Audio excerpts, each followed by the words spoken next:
Hello and welcome to my channel knowledge of standard. आज knowledge of standard के video में मैं आपको पीपैप के बारे में बताने वाला हूँ।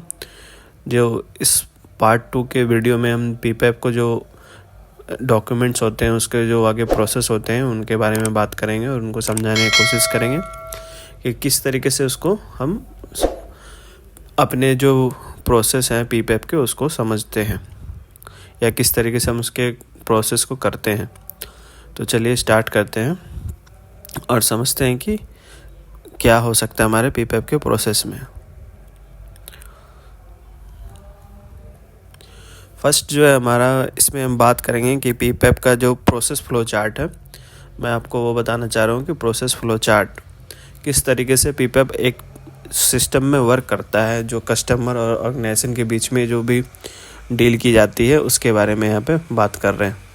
सबसे पहले हमारा पार्ट आता है कस्टमर। कस्टमर में क्या हमारा है यहाँ पे कि कस्टमर जो परचेज ऑर्डर हो, कस्टमर स्पेसिफिक रिक्वायरमेंट हो, ये एक एक्टिविटी स्टार्ट होती है। उसके बाद कस्टमर पार्ट डिज़ाइन की रिक्वायरमेंट करता है, फिर उसके बाद प्रोसेस डिज़ाइन की बात करता है, फिर स्पेसिफिकेशन की बात करता है, उसके बाद लॉजिस्टिक्स की बात करता है। तो ये सारा जो एक्टिविटीज़ मिला करके कस्टमर ऑर्गेनाइजेशन के पास जाता है और वहाँ पर प्रोजेक्ट ओनर हो या टीम हो उनसे बात करके अपना इनपुट देता है। उसके बाद गैदर इन्फॉर्मेशन जो होती है उसको एक हमारा जो भी प्रोसेस होता है, लाइक जो भी 18 डॉक्यूमेंट या लेवल वाइज जो भी सबमिशन होता है, PSW या फिर टेबल अप्रूव, जितने भी मतलब यहाँ पे काम होते हैं डॉक्यूमेंट के जो 18 डॉक्यूमेंट्स होते हैं उसके बेस पर वहाँ पे कंपाइल करके रिकॉर्ड में भी रखी जाती है। फिर उसके बाद पीपैप के प्रोसेस में कंप्लीशन होने के बाद जो यहाँ पे पार्ट सबमिशन वारंट अप्रूव हो जाता है, तो उसके बाद यहाँ पर वो सप्लाई इनिशिएट की बात करता है जो कि कस्टमर के थ्रू होती है। और इस जगह पे क्या है कि सबमिशन जब हम रिक्वेस्ट करते हैं, जब भी हम सबमिट करते हैं कस्टमर के पास, उसके बाद जो हमारा अप्रूवल होता है उसमें कोई वेरिएशन हो या फिर कुछ रन रेट करना हो, कुछ भी मतलब जो भी चेंज करना हो, तो वो सारे प्रोसेस होने के बाद वो यहाँ पर कस्टमर के थ्रू ये इनपुट और आउटपुट के थ्रू चला जाता है। तो ओवरऑल ये प्रोसेस आपको मैं चार्ट के थ्रू समझाया कि पीपैप किस तरीके से वर्क करता है। आगे समझते हैं कि पीपैप में क्या होता है। जो डॉक्यूमेंट की बात कर रहे थे कि पीपैप में क्या क्या डॉक्यूमेंट्स होते हैं, सबसे पहले आपका आएगा कि डिज़ाइन रिकॉर्ड्स होना चाहिए। तो डिज़ाइन रिकॉर्ड्स में हम यहाँ पे क्या बात करना चाह रहे हैं वो समझिए कि जो डिज़ाइन रिकॉर्ड होता है वो एक सी लेवल प्रोडक्ट होना चाहिए, मतलब हम जिसको बेच सके, जिनके कस्टमर के पास या फिर मार्केट में कोई वैल्यू हो। वो एक इलेक्ट्रॉनिक फॉर्मेट में डिज़ाइन हो। ये तो सब कोई जानता है कि जो भी हमारे पास प्रोडक्ट डिज़ाइन होती है वो कैटिया या ऑटोकैड या सॉफ्टवेयर इलेक्ट्रिक सॉफ्टवेयर के थ्रू ये डिज़ाइन हो, और इस तरीके से हो कि वो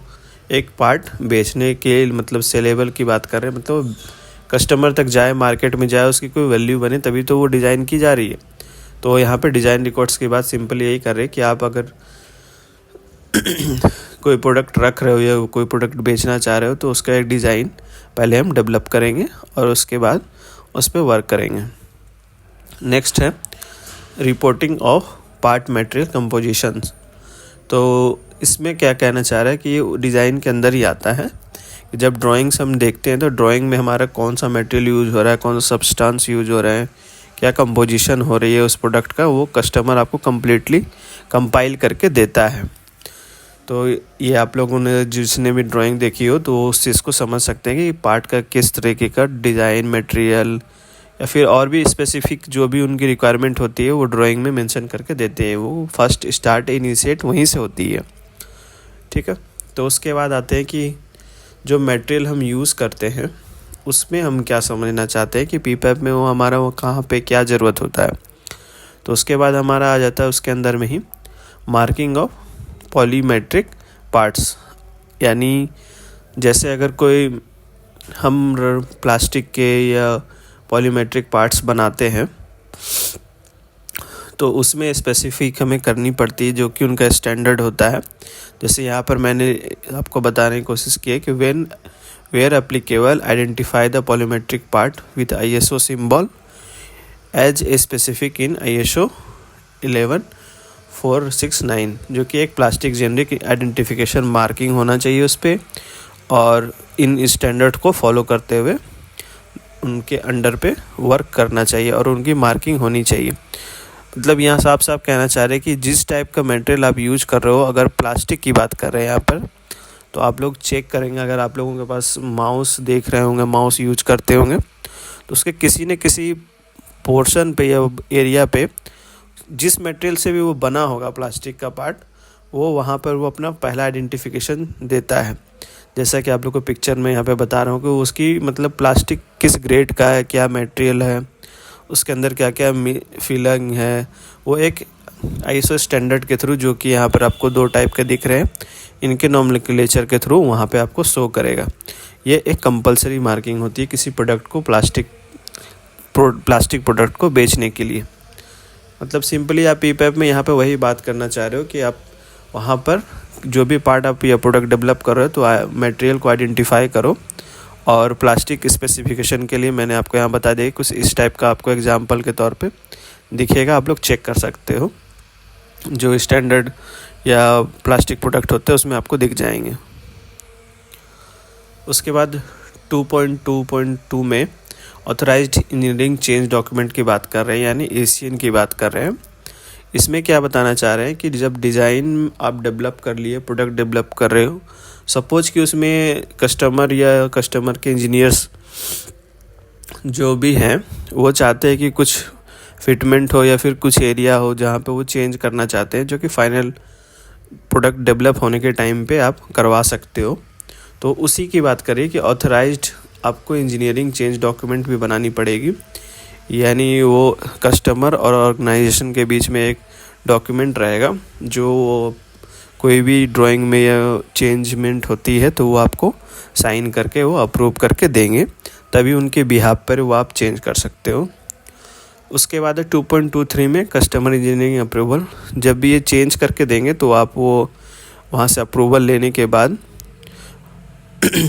और उसके कुछ एविडेंस देने के बाद वहाँ पर आपको शो करनी पड़ेगी पीपैप के डॉक्यूमेंट में कि आप इन्होंने ईसीएन के लिए रिक्वायरमेंट डाली और कस्टमर के थ्रू आपने उसको अप्रूवल करवाया। ठीक है, उसके बाद आ जाते हैं कि 2.24 में डिज़ाइन एफएमईए की जो हम बात कर रहे हैं, इसमें कहना चाह रहे हैं कि हम कोई प्रोडक्ट को अगर डिज़ाइन करते हैं अपने ऑर्गेनाइजेशन में, तो उसको हमको एफएमईए सिंपल आप समझिए कि हम डिज़ाइन में क्या क्या फेल्यूर मोड आ सकते हैं डिज़ाइनिंग के टाइम पे, और उसका इफ़ेक्ट क्या हो सकता है जो हमारा प्रोडक्ट बन जाएगा, प्रोडक्ट डेवलप हो जाएगा उस टाइम्स के पहले। मतलब हम उस प्रोडक्ट का फेल्यूर मोड जो है उसकी एनालिसिस की बात करें डिज़ाइन के, यानी ड्राइंग के अंदर में, उसके जस्ट एक और एफएमईए होता है पीएफएमईए, जो कि आपको यहाँ पे दिख रहा होगा 2.26 में।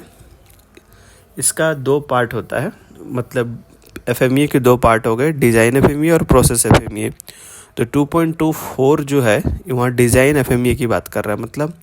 किसी पार्ट के डिज़ाइन में जो फेल्यूर मोड्स आने के चांसेस होते हैं, उनके इफ़ेक्ट क्या प्रोडक्ट डिज़ाइन में पड़ सकता है, उसकी एनालिसिस की जाती है पहले, ताकि उसके जो रिएक्शन प्लान्स हो, मतलब उसको किस तरीके से ट्रबल शूटिंग करके उसको क्लोज किया जा सके और एक अच्छा प्रोडक्ट डेवलप किया जा सके, जो कि एक कस्टमर की रिक्वायरमेंट के अकॉर्डिंग ही होती है। अगर कस्टमर मांग रहा है डिज़ाइन एफएमईए, तो आपको वहाँ पे वो डॉक्यूमेंट बना के उनको देनी होगी। ठीक है, उसके बाद हम लोग समझेंगे प्रोसेस फ्लो डायग्राम। ये मैंने आपको स्पेशली वीडियो बना रखा है प्रोसेस फ्लो डायग्राम का, आप लोग वहाँ से जा कर के इसको रेफ़र कर सकते हैं। इसमें और कोई चीज़ चेंज नहीं होता है। सिंपली प्रोसेस फ्लो डायग्राम में आप प्रोडक्ट के जो भी जिस उस प्रोडक्ट को डिज़ाइन की हो, डेवलप कर रहे हो, उस प्रोडक्ट को आप कस्टमर तक किस तरीके से किस किस प्रोसेस से यूज़ करके, किस किस प्रोसेस का यूज़ करके कस्टमर तक आप सबमिट करते हो, उसकी बात कर रहे हो, और वहाँ पर आपको डिटेल वहाँ पे देनी होती है पीएफडी के अंदर। ठीक है, उसके बाद प्रोसेस एफएमईए में क्या बताना चाह रहा है कि जिस तरीके से हम डिज़ाइन कर दिया और प्रोडक्ट डेवलप हो गया, तो जो हमारा प्रोसेस यूज हुआ है उस प्रोडक्ट को डेवलप करने के टाइम पे उस प्रोसेस में क्या फेल्यूर आ सकते हैं। जैसे सपोज़ मान लीजिए उनके रॉ मटेरियल्स में इश्यूज़ आ गए, रॉ मटेरियल चेंज हो गए। किसी भी प्रोडक्ट को बनाने के लिए प्राइमरी हमारे लिए क्या, पहले रॉ मटेरियल चाहिए। तो रॉ मटेरियल के लेने में या ख़रीद के उसको बनाने में जो भी फेल्यूर मोड हो सकते हैं, उनके इफ़ेक्ट एनालिसिस की बात कर रहे हैं यहाँ पर, कि आपके प्रोसेस में यानी प्रोडक्ट को फाइनल इस कस्टमर तक भेजने से पहले जो भी आपके प्रोसेस उस प्रोडक्ट पे किए गए हों, उसके इफ़ेक्ट और उसके जो रिएक्शन प्लान हो उसको आपको वहाँ पे बना के सबमिट करनी पड़ेगी कस्टमर को, ताकि वो प्रोडक्ट में फेल्यूर मोड होने से पहले ही हम उसके प्रिपेयर हो सके और उसको काउंटर मेजर करके उसको क्लोज किया जा सके। प्रोसेस FMEA में ये बात की जा रही है। इन सब का मैं एक डिटेल वीडियो बनाऊंगा धीरे धीरे आप लोगों के लिए, ताकि एक एक एग्जांपल के थ्रू आप लोगों को समझ में आए। नेक्स्ट समझते हैं कि कंट्रोल प्लान। उसके बाद क्या आता है कि जब हम इसके प्रोडक्ट भेजने के बाद जो भी हम यहाँ पर अपने इन हाउस में यानी ऑर्गेनाइजेशन में जो प्रोसेस गुजर रहा है उस प्रोडक्ट के फाइनल करने के दौरान, उसमें आप चेक कर रहे होगे कि उस किस तरीके से उसको आप मॉनिटर कर रहे हो। मतलब आपके प्रोसेस के ऊपर क्या कंट्रोल है, उसका आपको प्लान बना के कस्टमर को देना होता है कि आपने एक प्रोडक्ट के लिए जिस प्रोसेस को यूज किया है उसको आप किस तरह से मॉनिटर कर रहे हो, उसके इफ़ेक्टिवनेस कैसे चेक कर रहे हो कि आपका प्रोडक्ट सही बन रहा है कि नहीं बन रहा है, कहीं फेल्यूर आने के चांसेस है तो उसको आप जज कर रहे हो, चेक पॉइंट क्या है आपके। टोटल आपको वो कंट्रोल प्लान के अंदर में वो हाईलाइट करके उनको भेजनी होती है, अप्रूव लेना पड़ता है। ये डिपेंड होता है कस्टमर पे कि वो किस तरीके से मांग रहे हैं, उनके क्या क्या प्रोडक्ट्स के मतलब क्या से टिक्यूज हो सकते हैं एज पर डिज़ाइन, या फिर critical quality critical to process क्या हो सकते हैं, वो आपको कस्टमर स्पेसिफाई कर सकता है, नहीं तो आपके ड्राइंग में मेंशन होती है। ठीक है, तो आगे समझते हैं कि 2.28 में मेजरमेंट सिस्टम एनालिसिस स्टडीज़। इसकी बात मैं इसमें लंबा नहीं करूँगा क्योंकि इसका मैंने स्पेशली आप लोग को वीडियो बना के ऑलरेडी शेयर किया हुआ है। इसमें हम PPAP के रिगार्डिंग बात करेंगे MSA में, कि जो हम प्रोडक्ट डेवलप किए हैं PPAP के लिए, या फिर हम जिस प्रोडक्ट का PPAP बना रहे हैं उस प्रोडक्ट के लिए हम क्या मेज़रमेंट सिस्टम यूज़ कर रहे हैं, क्या गेज यूज़ कर रहे हैं, क्या इंस्ट्रूमेंट यूज़ कर रहे हैं, क्या फिक्सचर यूज़ कर रहे हैं, उन सब की डिटेल आपको उस PPAP डॉक्यूमेंट में सबमिट करनी होती है मेजरमेंट सिस्टम के अंदर में, कि आपका जो मेजरमेंट सिस्टम है वो सही काम कर रहा है कि नहीं। जैसे कि गेज की आप जो गेज की GRR स्टडी करते हो उसमें आपको अपने इंस्ट्रूमेंट की कैपेबिलिटी पता चलती है, या इंस्ट्रूमेंट की जो वेरिएशन है वो पता चलता है कि सही वर्क कर रहा है कि नहीं कर रहा है, ये ज़्यादा एरर वाले गेज तो नहीं है। तो ये डिटेल में जानने के लिए अब मेरे जो MSA का प्लेलिस्ट है उसमें जाके समझिए, सेम चीज़ उसी चीज़ को यहाँ पे किया जा रहा है। सो गाइज, इस वीडियो के लिए आप लोग को भी कंटिन्यू चलना पड़ेगा PPAP को, क्योंकि एक लंबा वीडियो बनेगा। सो आप लोग से रिक्वेस्ट करूँगा कंटिन्यू रहे, धीरे धीरे मैं आप लोग को सारी वीडियोस और सारी क्वालिटी से रिगार्डिंग सिस्टम समझाऊँगा। सो आप लोग को देखने के लिए बहुत बहुत धन्यवाद। Thank you.